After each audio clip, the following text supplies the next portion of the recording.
నమస్తే, నేను మీ మన్యం ప్రజాగాయకుడు డాక్టర్ దుడ్డి సత్యనారాయణ.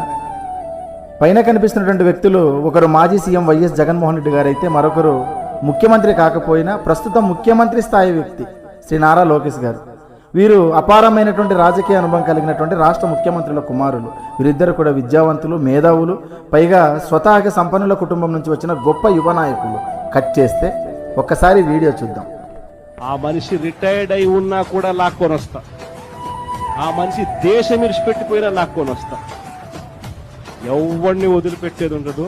ఒక్కొక్కడికి మాత్రం సినిమా మాత్రం ఎలా చూపించాలో అలా వైకాపా నాయకులైతే మా కుటుంబ సభ్యులు ఇబ్బంది పెట్టారు. మీ అందరికి సినిమా మొదలవబోతుంది.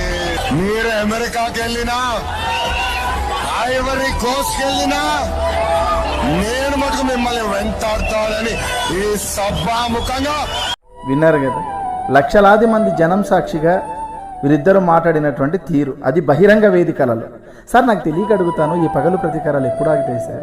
సార్, రాష్ట్ర ప్రజలు ప్రతి 5 ఏళ్లకోసారి ముఖ్యమంత్రిగా గెలిపించుకుంటున్నారు అంటే అది మీ వ్యక్తిగత పగలు ప్రతీకారాలు తీర్చుకోవడానికి కాదు సార్, మీ గొప్ప పరిపాలనలతో రాష్ట్ర ప్రజలు కన్నీళ్లు తుడుస్తారని.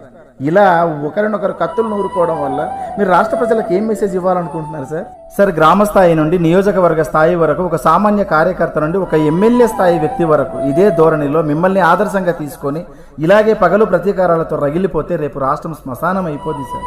సార్, మిర్చి సినిమాలో ఒక డైలాగ్ ఉంది సార్, పెద్దరికం అంటే 10 మందిని శాసించే అధికారం కాదు, 10 మందికి అండగా నిలబడే ఆనందం అని.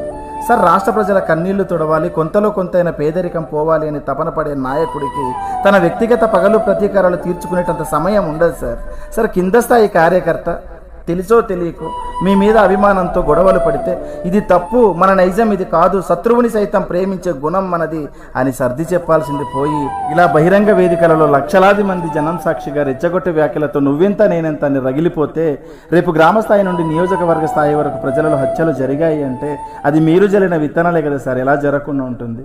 సార్, ఓడిపోయినటువంటి నాయకుడు మళ్ళీ ఎలా గెలవాలి అని ఆలోచించాలి, గెలిచినటువంటి నాయకుడు మళ్ళీ 5 ఏళ్ల తర్వాత నేను ఎలా గెలవాలి అని ఆలోచించాలి సార్. ఇది ఒక నాయకుడికి ఉండాల్సినటువంటి గొప్ప సంస్కారం.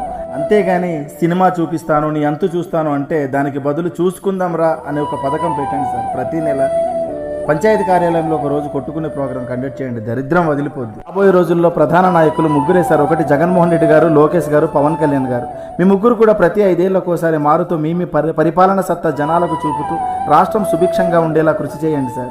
సార్, ఇలా మీలో మీరు బహిరంగంగా దూషించుకోవడం వల్ల చిన్న చిన్న వాట్సాప్ గ్రూపులు సైతం పగలు ప్రతీకారాలతో రగిలిపోతున్నారు సార్. సార్, మాది అభివృద్ధి కామడ దూరంలో ఉండే అల్లూరు జిల్లా మారుమూల ప్రాంతం సార్. టెక్నాలజీ పెరిగినా మా బ్రతుకులు మాత్రం అలాగే కొనసాగుతుంది.